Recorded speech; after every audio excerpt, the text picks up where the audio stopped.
Bismillahirrahmanirrahim. Assalamualaikum warahmatullahi wabarakatuh. Selamat datang di channel Proyek Adaptasi. Pada kesempatan kali ini saya akan memberikan informasi yang pertama, yaitu mengenai skema peta persaingan pada kompetensi kedua dan ketiga P3K Guru tahun 2021.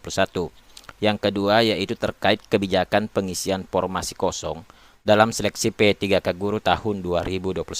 Jadi diharapkan kepada pelamar, khususnya guru honorer, agar tidak melewatkan kesempatan yang diberikan untuk menjadi ASN P3K Guru tahun 2021.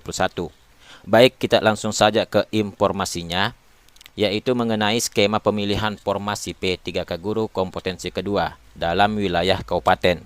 Saya akan coba ilustrasikan sebagai berikut. Misalnya di sini ada dua sekolah.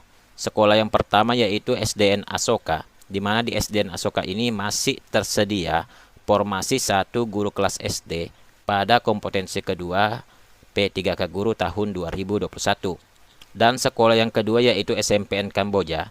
Dan di SMPN Kamboja ini juga masih tersedia formasi 1 guru penjas kesrek.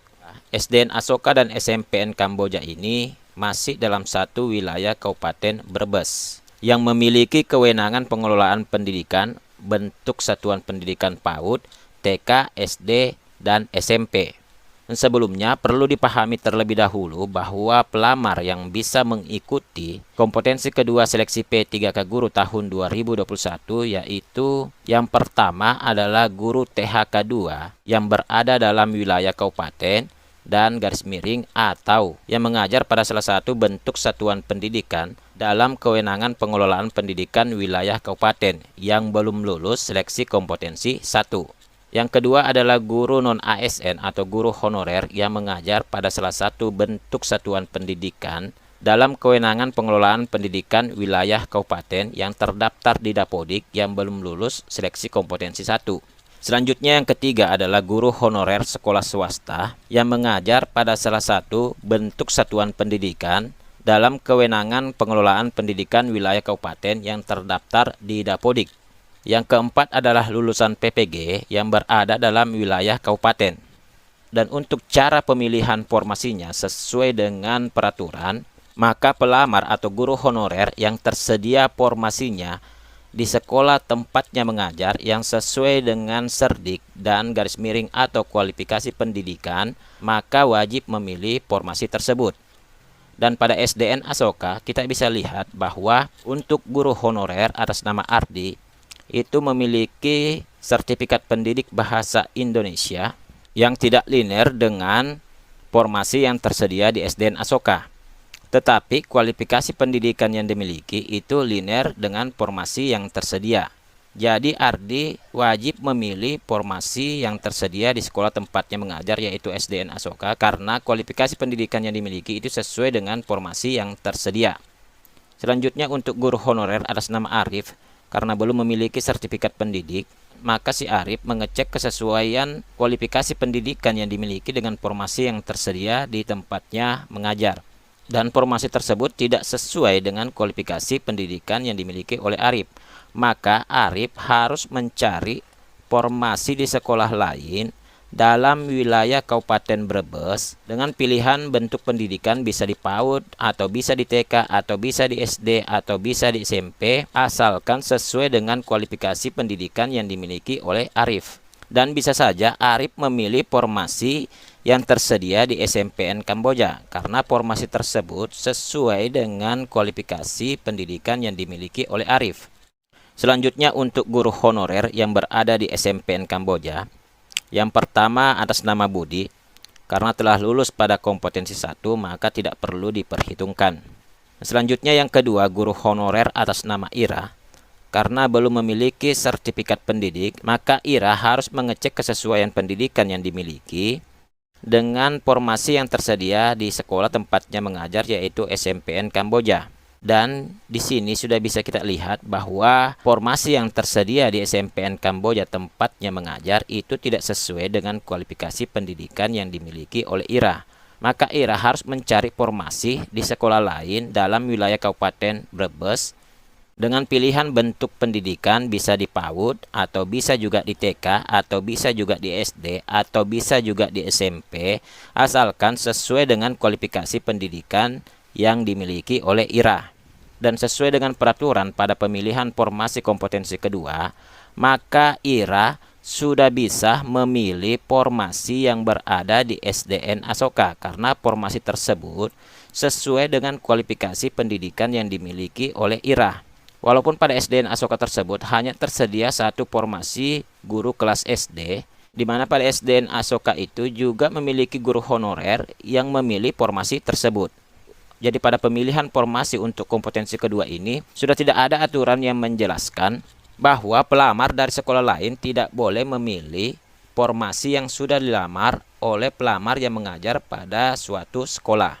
Pada kesempatan kedua ini, pelamar dari sekolah lain sudah bisa memilih formasi di suatu sekolah walaupun pada sekolah tersebut terdapat pelamar atau guru honorernya yang juga memilih formasi tersebut. Selanjutnya untuk pelamar lain, yaitu pelamar 1 dan 2, itu juga bisa jadi memilih formasi yang ada di SDN Asoka maupun di SMPN Kamboja, atau bisa memilih formasi di sekolah lain dalam wilayah Kabupaten Brebes dengan pilihan bentuk pendidikan bisa di PAUD, atau bisa di TK, atau bisa di SD, atau bisa juga di SMP, asalkan sesuai dengan sertifikat pendidik yang dimiliki dan garis miring atau kualifikasi pendidikan yang dimiliki. Selanjutnya, karena pada kompetensi kedua ini pelamarnya sudah bertambah, yaitu pelamar kriteria ketiga dan keempat, bisa saja juga memilih formasi yang berada di SDN Asoka maupun formasi yang berada di SMPN Kamboja, atau bisa memilih formasi di sekolah lain dalam wilayah Kabupaten Brebes dengan pilihan bentuk pendidikan bisa di PAUD, atau bisa di TK, atau bisa di SD, atau bisa juga di SMP, asalkan sesuai dengan sertifikat pendidik dan garis miring atau kualifikasi pendidikan yang dimiliki. Jadi intinya bahwa semua honorer yang mengajar pada bentuk satuan pendidikan PAUD, TK, SD, atau SMP dan lulusan PPG yang berada dalam wilayah Kabupaten Brebes bisa memilih formasi atau jabatan yang tersedia di sekolah dalam wilayah Kabupaten Brebes dengan pilihan bentuk pendidikan bisa di PAUD, atau bisa di TK, atau bisa di SD, atau bisa di SMP, asalkan sesuai dengan serdik dan garis miring atau kualifikasi pendidikan yang dimiliki.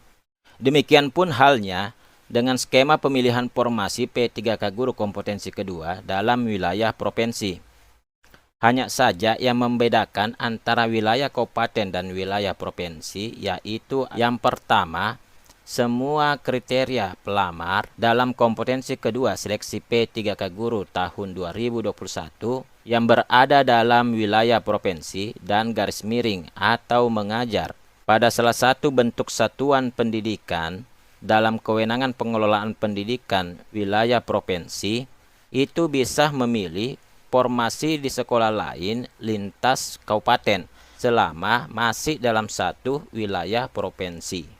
Kemudian perbedaan yang kedua adalah pilihan bentuk satuan pendidikan, yaitu hanya untuk pilihan bentuk satuan pendidikan SMA, SMK, atau SLB.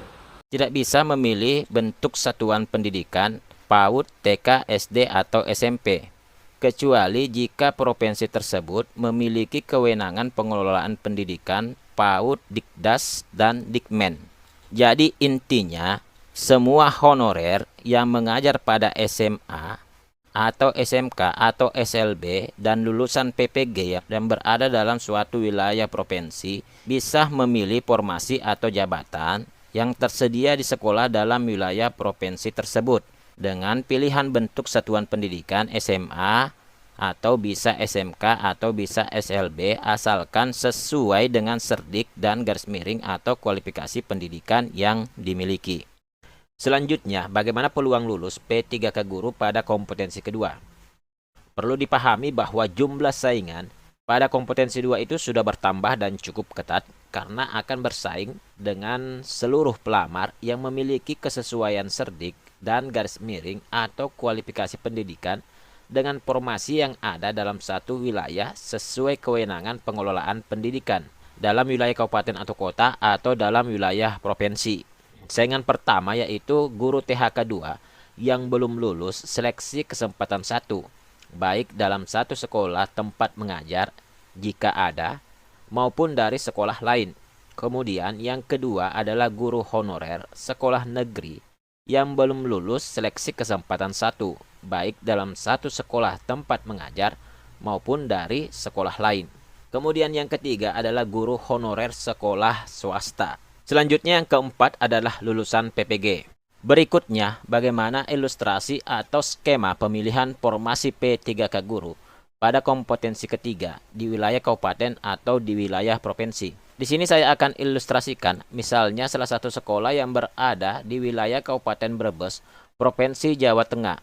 Di SDN Asoka, di mana masih tersedia formasi 1 guru kelas SD, dan di SDN Asoka ini masih ada guru honorernya yang belum lulus pada seleksi kompetensi 1 dan 2. Yang pertama atas nama Ardi, memiliki kualifikasi pendidikan S1 Pendidikan Bahasa Indonesia dan memiliki serdik guru kelas SD. Kemudian atas nama Arif yang memiliki kualifikasi S1 Penjaskesrek. Sekolah yang lainnya misalnya di wilayah Provinsi Jawa Timur. Di SMKN Kamboja masih tersedia formasi 1 guru Penjaskesrek, dan di SMKN Kamboja ini masih ada guru honorernya yang belum lulus pada seleksi kompetensi 1 dan 2. Yang pertama atas nama Budi, memiliki kualifikasi pendidikan S1 Penjaskesrek dan memiliki serdik Penjaskesrek. Berikutnya atas nama Ira, memiliki kualifikasi S1 Pendidikan Guru SD dan belum memiliki sertifikat pendidik.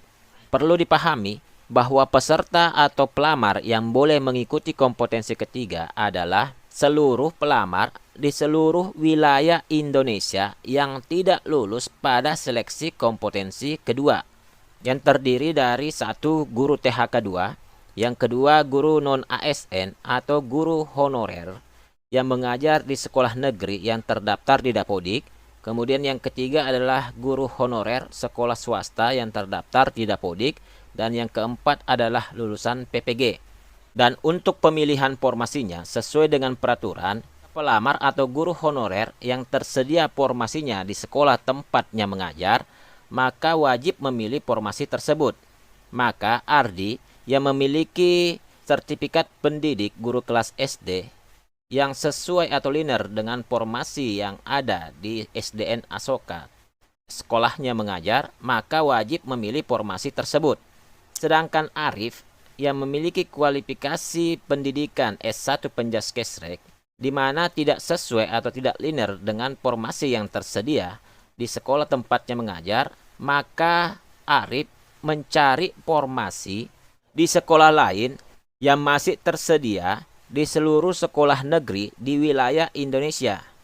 Dengan pilihan bentuk pendidikan bisa di PAUD, atau bisa di TK, atau bisa di SD, atau bisa di SMP, atau bisa di SMA, atau bisa di SMK, atau bisa juga di SLB, asalkan sesuai dengan serdik dan garis miring atau kualifikasi pendidikan yang dimiliki oleh Arif. Sehingga bisa saja Arif yang berada di wilayah Kabupaten Brebes, Provinsi Jawa Tengah, memilih formasi yang masih tersedia di SMKN Kamboja di wilayah Provinsi Jawa Timur. Karena formasi yang tersedia itu sesuai dengan kualifikasi pendidikan yang dimiliki oleh Arif. Selanjutnya, guru honorer yang ada di SMKN Kamboja atas nama Arif itu memilih kembali formasi yang masih tersedia di sekolah tempatnya mengajar, yaitu SMKN Kamboja, karena formasi tersebut sesuai atau linear dengan sertifikat pendidik yang dimiliki oleh Budi. Sedangkan guru honorer atas nama Ira yang memiliki kualifikasi pendidikan guru SD yang tidak sesuai dengan formasi yang tersedia di sekolah tempatnya mengajar, maka mencari formasi yang masih tersedia di seluruh sekolah negeri di wilayah Indonesia dengan pilihan bentuk pendidikan bisa di PAUD, atau bisa di TK, atau bisa di SD, atau bisa di SMP, atau bisa di SMA, atau bisa di SMK, atau bisa juga di SLB.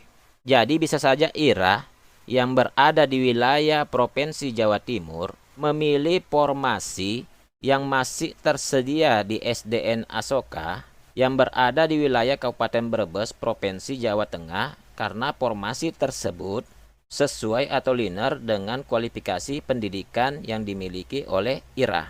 Demikian pun dengan seluruh pelamar lain di seluruh wilayah Indonesia yang belum lulus pada seleksi kompetensi kedua. Bisa saja memilih formasi yang masih tersedia di SDN Asoka atau memilih formasi yang masih tersedia di SMKN Kamboja atau memilih formasi yang masih tersedia di seluruh sekolah negeri di wilayah Indonesia dengan pilihan bentuk pendidikan, bisa di PAUD, bisa di TK, atau bisa di SD, atau bisa di SMP, atau bisa di SMA, atau bisa di SMK, atau bisa juga di SLB, asalkan sertifikat pendidik dan garis miring atau kualifikasi pendidikan yang bersangkutan sesuai dengan atau linear dengan formasi yang masih tersedia. Informasi berikutnya yaitu bagaimana peluang lulus P3K Guru pada kompetensi ketiga.